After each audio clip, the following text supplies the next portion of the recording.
Winter sports, by their very nature, take place in the cold. No cold, no snow. Nice special effect, huh? Cold weather does pose some challenges, and here's some simple things you can do to fight it. First, wear layers. From a nutritional standpoint, layers help you adjust to your body temperature. If you don't layer, you could overheat and your fluid consumption needs will go off the map. But don't forget, when you get to the bottom, shed some of those layers. Remember, zip up at the top and down at the bottom. You know, what you eat is also really important. On those cold days, you got to really load up on the calories because as your body metabolizes them, it will help your body heat up. So I've popped in on this family just to see. No, I like those Doritos. Can I have one of those Doritos? You know, I sort of get my lunch this way. Very good. One final point. When it's cold outside, don't drink too much at lunch. That glass of wine may make you feel warm, but it can actually make you colder by inhibiting your shivering reflex. You know, cold weather is a part of winter sports, but this afternoon, I intend to stay warm.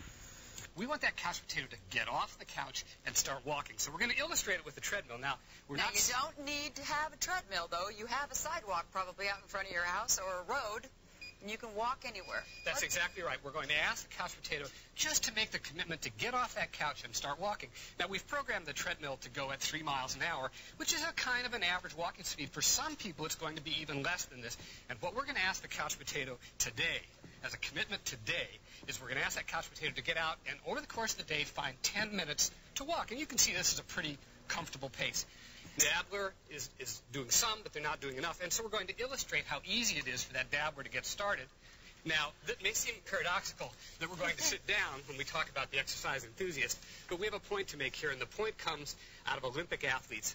The person who is an exercise enthusiast is by and large looking for stress reduction in their life as well as physical activity. Our action point then for the day is a stretch. No matter what's your fitness profile, you can start with a stretch, and it's very important. And you have to always start with stretches and end with stretches. This is just a very easy one. We're going to do it on a table. People at home can do it at a wall. It's a standing calf stretch. And then if you lean further forward, you can turn it into a hamstring and a low back. Leg, right? And if you have a wall, you can actually put your hands above it and turn it into an upper back and shoulder stretch. So it's something that we would encourage everybody to do before and after their exercise. Absolutely. I stretch every morning before the show. I just find that it makes your blood circulate better. And I think it actually gives you a better focus in your mind. Stretching is a great time to do mind-body things, too, to think about what you're about to accomplish. All right. This is the start. We're going to get more into this, but first of all, you got to realize where you are. So I think you probably all heard where you were this morning, and we'll get you on the road to better health. Coming up next, Madonna as a material witness in a stalking case when Good Morning America continues here on ABC. Thank you, Doctor. My pleasure. Good Morning America's New Year, New You. Do you need all these bells and whistles, though, Dr. Rippe, really? Well, I mean, they add to the cost of the equipment, correct? They do add to the cost of the equipment, but the key thing here is most people have experienced that they haven't stuck with their programs. That's the big issue. And so what you call bells and whistles may be what keeps a person motivated. And if that's what does it for them, then that's a key. What about Christmas time? That's a notoriously difficult time to start exercising. I read in my research that you said wait until the new year. Really? Can't you start now and not overindulge and not gain those 5 or 10 pounds? We want people to exercise consistently, and we don't want people to view their exercise as a punishment.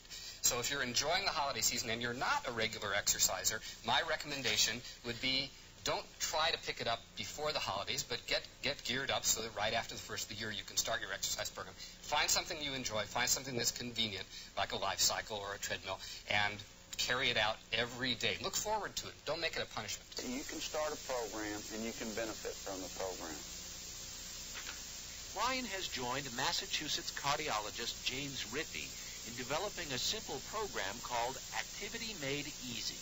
Our message is really one of empowerment, that all of us can find the nooks and crannies in our lives to be generally more physically active. And if we find 5 minutes here and there and accumulate total of 30 minutes over the day, that's one of the very best things that we can do to preserve our health. In our 10 years of research, the Afflex is a high-tech medicine ball.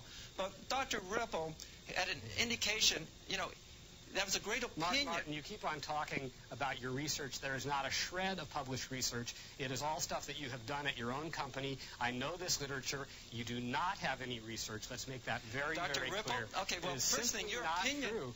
Dr. Rippe, not true. You have a great opinion. The fat gene and the rats. Yes. Well, set point theory has been widely debated, and one of the holes in the theory, one of the things that people have said, well, I don't believe it, is the lack of a smoking gun. What is it that makes the set point work? And a couple of months ago, some researchers, the same group actually, came up with a very elegant model that has some very interesting science in to discover what is now being called the obesity gene. And in tomorrow's New England Journal, there's also an article called Of Mice and Men, which is very interesting from a scientific standpoint, and it gives us a good explanation for how we use basic animal research to explain a very complicated human disease. And what I wanted to do is I wanted to show a picture of how this whole obesity gene is thought to work. This is in tomorrow's New England Journal of Medicine. And what this picture shows, we have two pictures actually, and the first is a normal situation.